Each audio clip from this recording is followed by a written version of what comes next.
Hi everyone, welcome to Reasoning Out Loud. If you are new here, you're not a subscriber, consider subscribing to get notified or stay updated of new videos. Today I would like to bring a talk to the table which I think or I find is significant for multiple reasons. It is also something that troubles a society with many ethical reprehensions.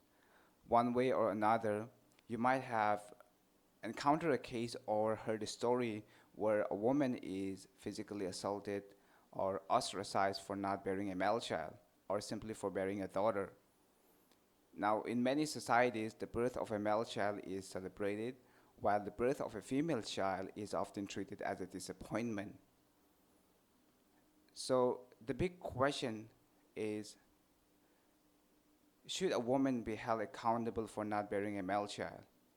Now, a lot of you watching this would disagree with this and may think that it is ethically wrong.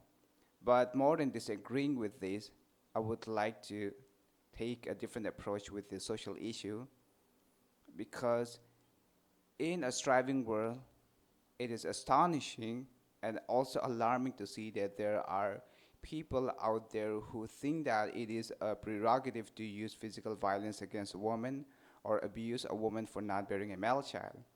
Now, there might be societies where it may not always be violence manifested for gender preference disappointment, but rather it could be social stigmas.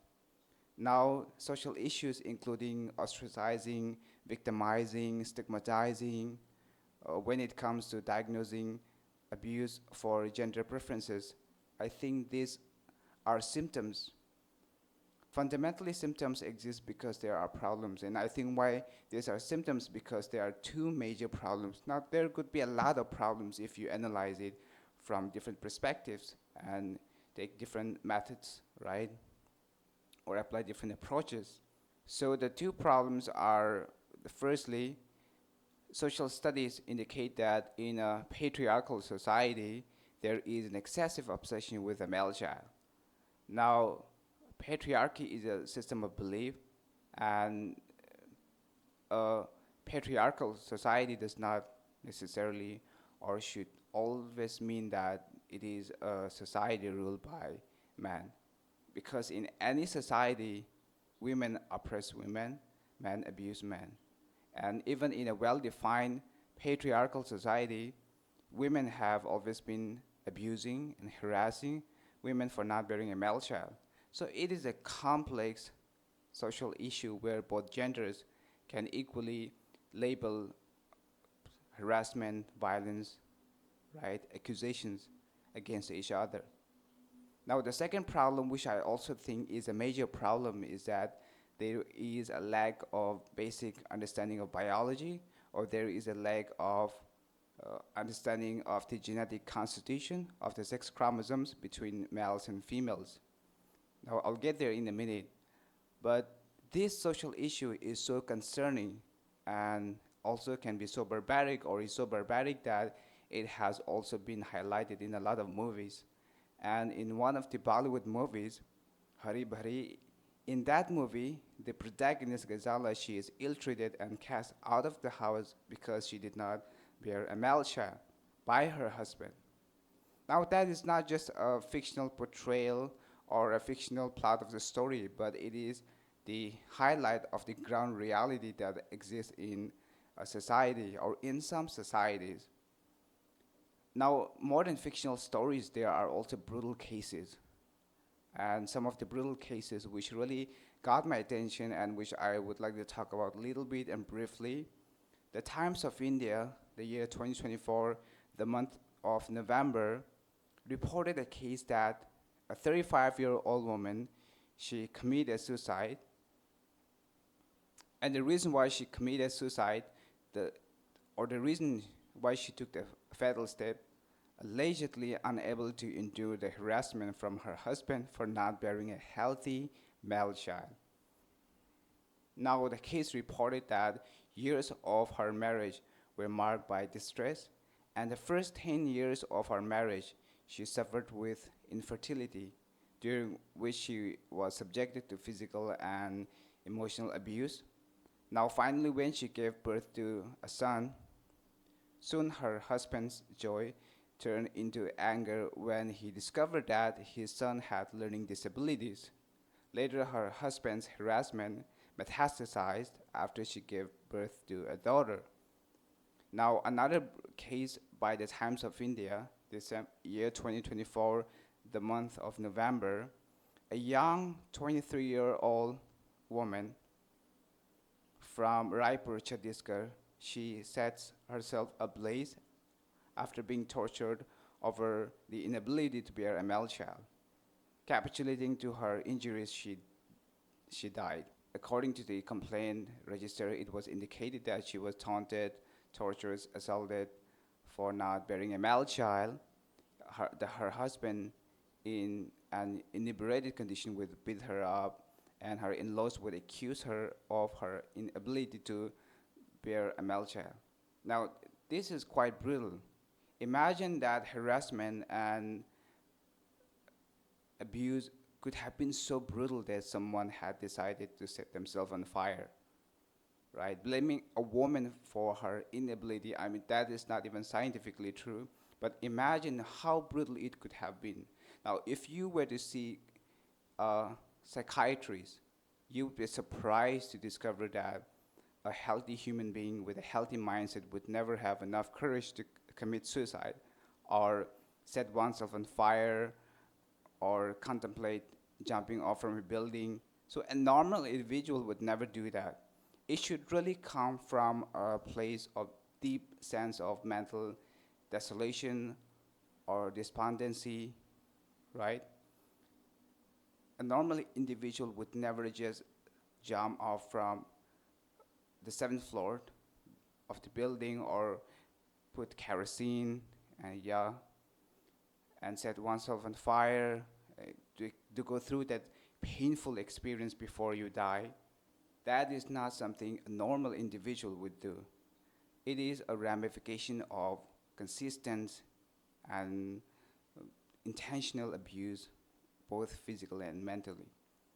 Now, there is another case by the Hindu newspaper 2018 where a woman, her hands were broken for not bearing a male child. Her husband and her in-laws started physically assaulting her after she gave birth to a daughter for the third time.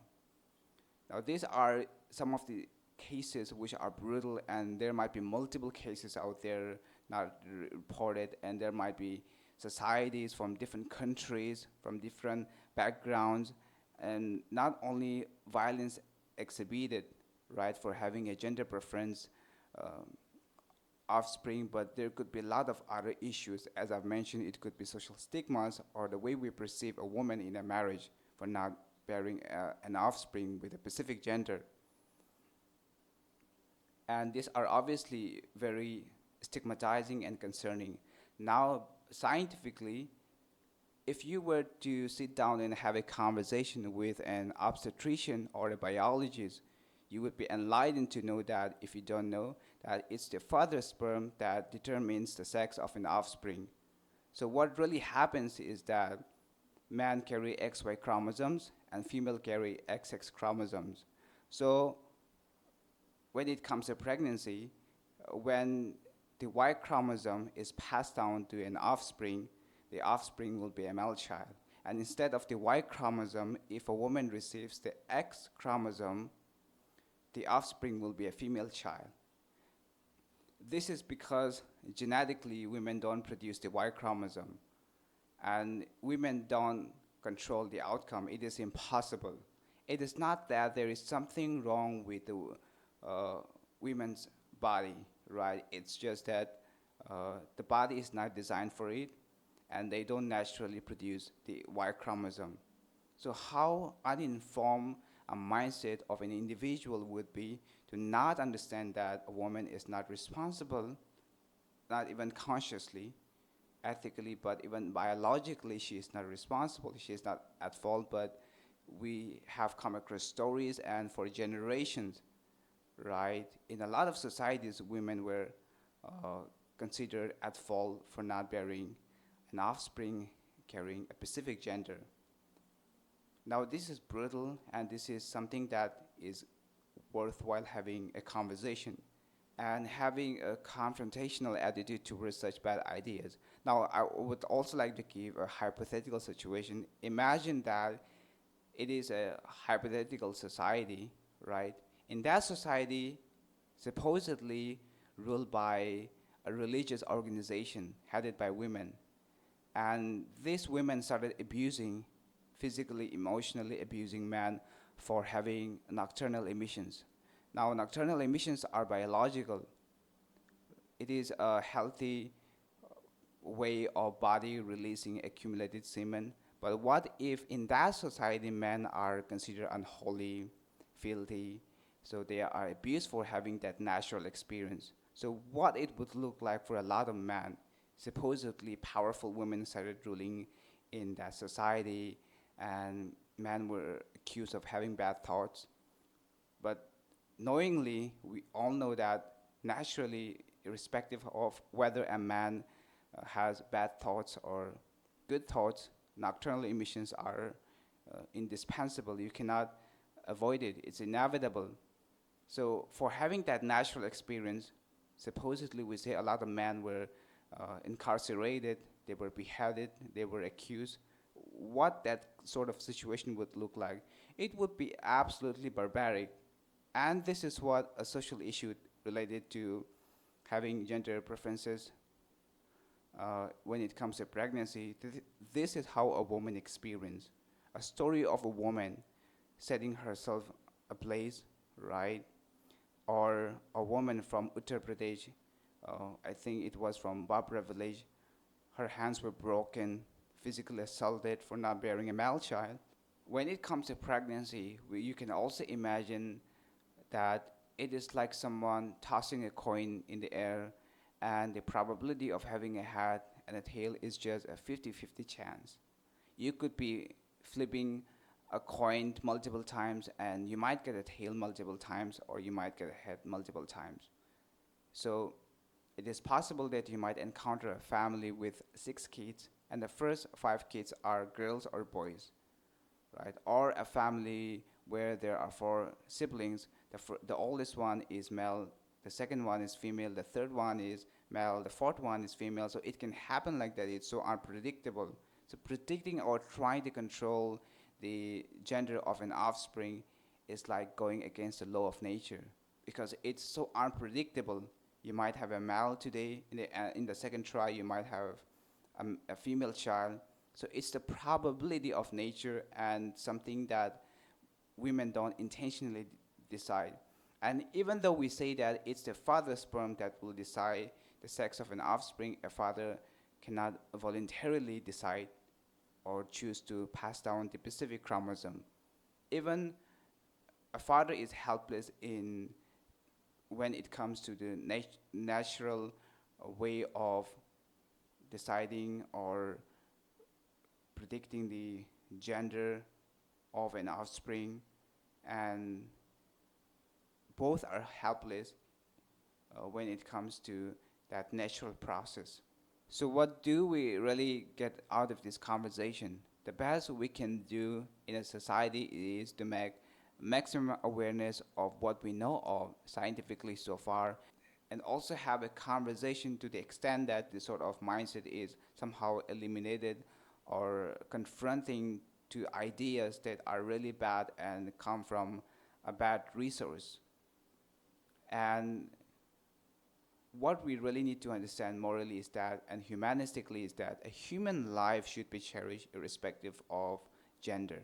We're not supposed to love a kid based on gender, but consider that a human life is valuable from all sort of perspectives and from all moral grounds. We can also imagine a situation: what if a 6-year-old female child, what if she discovers that she is hated and not loved because she is a female child? What would it look like? So in a family where there is an obsession with a male child, right? Even a 6-year-old kid or 5-year-old or 10-year or a 15-year-old kid would generally feel that sort of hatred in the atmosphere. And I think that even in today's time, with the advancement of AI and technology, this social issue is so relevant because unfortunately there are families, right? There are societies with a mindset that is so unrefined and a mindset that is so barbaric because a mindset is not just manifesting frustration but manifesting obsession that is leading or getting a ramification that is so barbaric.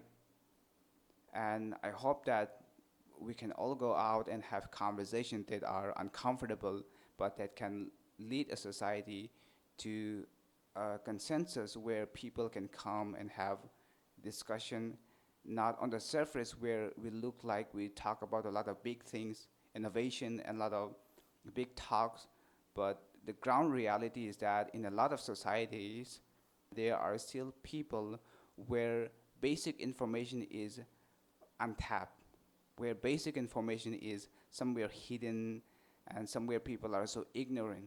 Even if the information is available, it is not so openly discussed and openly, or bad ideas are openly confronted.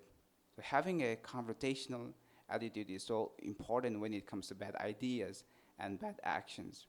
So I hope that you can have a look over this issue, and it is quite interesting if you look out and if you do a little bit of research, and you would be surprised by how some societies are so behind when it comes to certain things. And if you come from a different society, your experience might be different. Hopefully, I would like to see your comments down there, right, in the comment section, or leave your thoughts. I would love to read some if you would like to leave your comments. And lastly, I hope that this video has got your attention for some reasons. You might have clicked this video maybe out of curiosity, or hopefully this video can make you engage in social issues that are concerning. And I hope that you have enjoyed so far. So lastly, remember to subscribe, and thank you for watching this video.